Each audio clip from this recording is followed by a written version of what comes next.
आप सभी को मेरी तरफ से राम राम। कहते हैं रोम रोम में राम बसे हैं। शास्त्रों में तो 33 कोटि देवी देवताओं का जिक्र बताया गया है, लेकिन भगवान राम हमारे जीवन का एक अभिन्न अंग है। क्योंकि जब हम किसी से मिलते हैं तो राम राम करते हैं, जब हम डरते हैं तो राम राम करते हैं, जब हम घबराहट में होते हैं तब भी हे राम ही बोलते हैं ना, और जब हम मोक्ष का द्वार सामने देखते हैं तो भी हमारे मुख से हे राम ही निकलता है। तो रा और म ये दो अक्षर हमारे जीवन का सार हैं।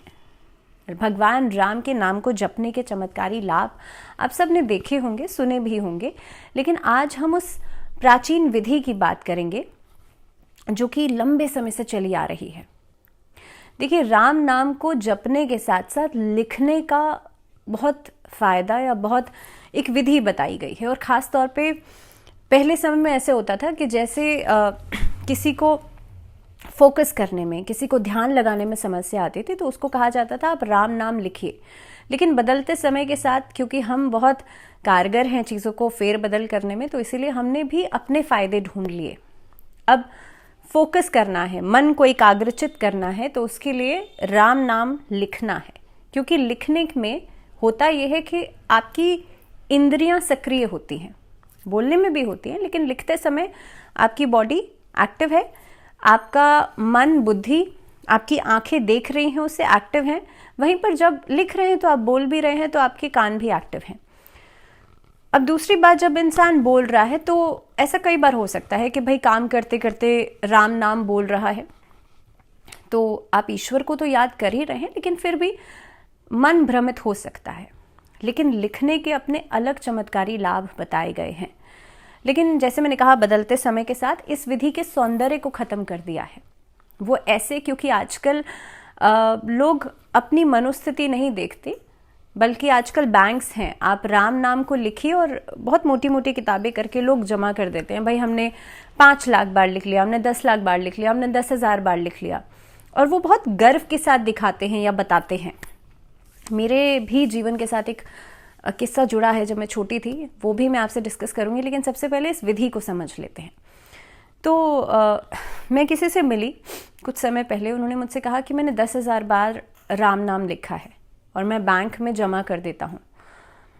तो मैंने उनसे पूछा कि आपको कैसे पता चला कि आपने 10,000 बार ही लिखा है? तो उन्होंने कहा कि भाई मैं अपने साथ ना कुछ वो रखता हूँ, कुछ बीट्स रखता हूँ, और मैं एक एक करके उन्हें गिनता हूँ, फिर उसके बाद राम नाम लिखता हूँ। तो ये तो आपकी कैलकुलेशन हो गई ना, क्योंकि ध्यान के लिए इस विधि को बताया गया था, लेकिन यहाँ तो आप कैलकुलेटिव हो गए, यहाँ तो आप अकाउंट्स में पड़ गए कि भाई मैं इतनी बार राम नाम लिखूंगा या लिखूंगी, इससे मुझे ये फ़ायदा होगा, मुझे ये फ़ायदा होगा। तो मुझे लगता है कि आप राम नाम किस अवस्था में, किस मनोस्थिति में लिख रहे हैं या बोल रहे हैं, ये समझना बहुत ज़रूरी है।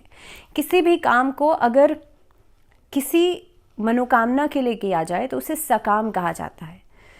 तो आपकी मनोस्थिति जानना बहुत ज़रूरी है। आपको खुद को, आपका अंतर्मन क्या चाहता है और किस लिए राम नाम ले रहा है। क्योंकि आजकल लोग क्या करते हैं, आपने वो कहावत सुनी होगी, मुंह में राम बगल में छुरी। दैट मीन्स के लोग मुंह पर राम नाम रखते हैं, लेकिन अंतर्मन में कुछ और चल रहा होता है, दूसरे के लिए द्वेष चल रहा होता है। तो ये बहुत ज़रूरी है कि आपकी मनोस्थिति कैसी है। अब जैसे मैंने आपसे कहा था कि मेरे जीवन का भी एक किस्सा जुड़ा है। मेरी दादी, वो उनका पैर जो था वो पैरालाइज था, तो इसलिए she used to write Ram नाम।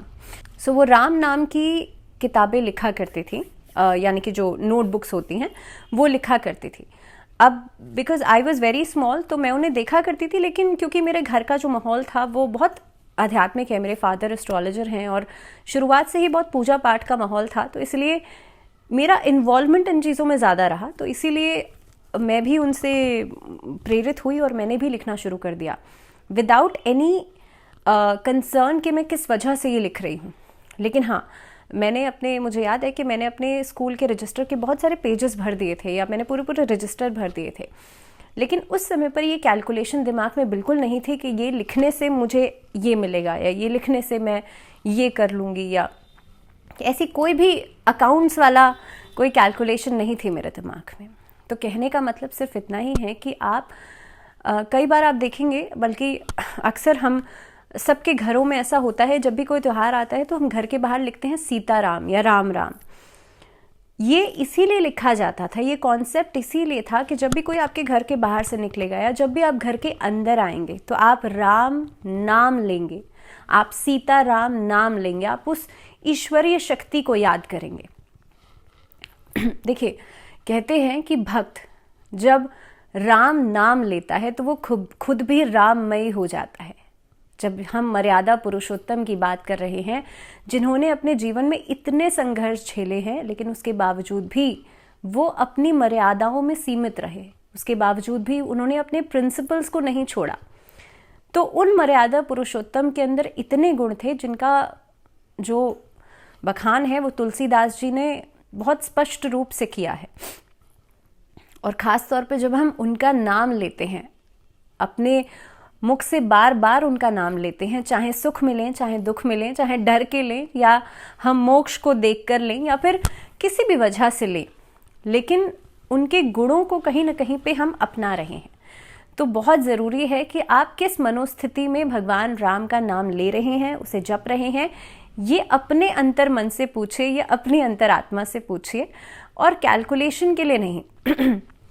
मेरा मानना यह है कि अगर आप अपने कर्तव्य को समझिए, अगर आप राम नाम लिख करके सिर्फ कैलकुलेशन कर रहे हैं तो यकीन मानिए, क्योंकि वो ईश्वर का नाम है तो जाहिर सी बात है कि उसके अंदर ऊर्जा है, वो ऊर्जा आपको भी मिलेगी। लेकिन उसके अलावा शायद अगर आप राम नाम को जपते हुए एक पौधा लगा देते हैं तो जब वो वृक्ष बड़ा होगा तो उसके पत्तों पर शायद बार बार राम नाम कहीं ना कहीं पे आएगा।